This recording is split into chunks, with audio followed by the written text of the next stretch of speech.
চিটফান্ডে যারা টাকা রেখেছেন সবাই টাকা ফেরত পাবেন।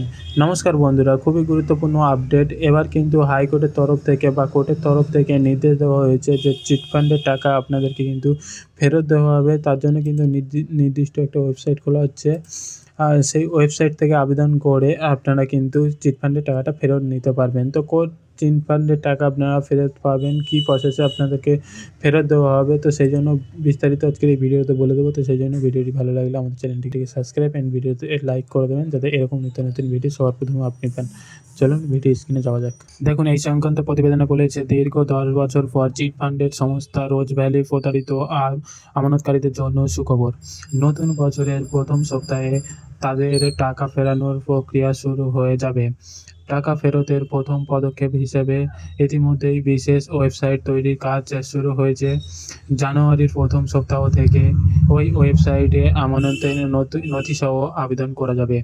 রোজ ভ্যালিতে প্রতারিতদের টাকা ফেরতে প্রাক্তন বিচারপতি দিলীপ শেঠের নির্দেশে এক সদস্যের কমিশন গড়ে দিয়েছিল কলকাতা হাইকোর্ট। সেই সঙ্গে টাকা ফেরতের আবেদন গ্রহণের জন্য একটি ওয়েবসাইট তৈরির নির্দেশ দিয়েছিলেন বিচারপতি অরিজিৎ বন্দ্যোপাধ্যায় বেঞ্চ। এই প্রেক্ষিতেই কমিশনের তত্ত্বাবধানে তৈরি হয়েছিল একটি অ্যাসেট ডিসপোজাল কমিটি অর্থাৎ এডিসি। শুক্রবার সেই কমিটির তরফ থেকে জানানো হয়েছে, ওয়েবসাইট তৈরি করতে একটি সংস্থাকে বরাদ্দ দেওয়া হয়েছে। তারা কাজ শুরু করে দিয়েছে। জানুয়ারি মাসের প্রথম সপ্তাহ থেকে ওই ওয়েবসাইটে কাজ করতে শুরু করবে। প্রায় 60 লক্ষ আমানতকারী রোজ ভ্যালিতে টাকা রেখে প্রতারিত হয়েছিল। আমানতের মোট অঙ্ক প্রায় 3.5 কোটি টাকা। রাজ্যের গণ্ডি পেরিয়ে ভিড় রাজ্যে ও বেআইনি অর্থ অগ্নি সংস্থার শাখা গজিয়েছিল। তাই অনেকে রোজ ভ্যালিতে রাজ্যের অন্যতম বড় চিটফান্ড বলে মনে করেন। বর্তমানে রোজ ভ্যালির সম্পত্তি এবং চালু কোম্পানিগুলি দেখভাল করছেন কমিশন তত্ত্বাবধানে গঠিত এডিসি। কমিটির সদস্যরা জানিয়েছেন, রোজ ভ্যালি বাজেয়াপ্ত সম্পদের পরিমাণ হচ্ছে 20,100 কোটি টাকা। এর মধ্যে 800 কোটি টাকা নগদ। এই অর্থ বর্তমানে ইডির কাছে জমা রয়েছে। পাশাপাশি বর্তমানে রোজ ভ্যালির চালু কোম্পানিগুলির লভ্যাংশ নিয়মিত জমা পড়ছে ইডির কাছে।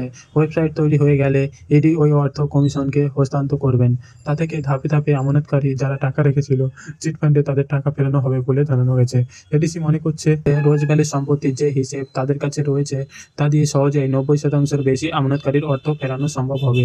কিন্তু কারা প্রথম টাকা পাবে বা প্রথম দফায় কারা টাকা পাবে, যাদের আমানতের অঙ্ক 5,000-এর মধ্যে, তাদের প্রথমে অর্থ ফেরত দেওয়া হবে বলে সিদ্ধান্ত নিয়েছেন কমিশন। এরপরে ধাপে বড় অঙ্কের যারা টাকা রেখেছিল এই চিটফান্ডে তাদের টাকা দেওয়া শুরু হবে। প্রতারিত আমানতকারীদের আইনজীবী সুভাষিস চক্রবর্তী এবং সুস্মিতা কুমারী সিং জানিয়েছেন, এই উদ্যোগের ফলে দীর্ঘদিন পর আমানতকারীদের অর্থ ফেরত পাওয়ার পথ প্রশস্ত হলো। সুতরাং আর চিন্তার কিছু নেই। যারা রোজ ভ্যালিতে টাকা রেখে যান, নতুন বছর থেকে নতুন ওয়েবসাইট চালু হবে, যেখানে আপনারা টাকা ফেরতের জন্য আবেদন করতে পারবেন। যখনই চালু হবে তার সমস্ত তথ্য, কিভাবে আবেদন করতে হবে, কিভাবে কাগজপত্র জমা করতে হবে, কি কাগজ লাগবে, এ টু জেড তথ্য দেখিয়ে দেবো আপনাদেরকে। তো সেই জন্য আমাদের চ্যানেল নতুন হলে আমাদের চ্যানেলটিকে লাইক এন্ড সাবস্ক্রাইব করে রাখবেন, যাতে সেই তথ্য কি লাগে সেটা জানতে পারেন।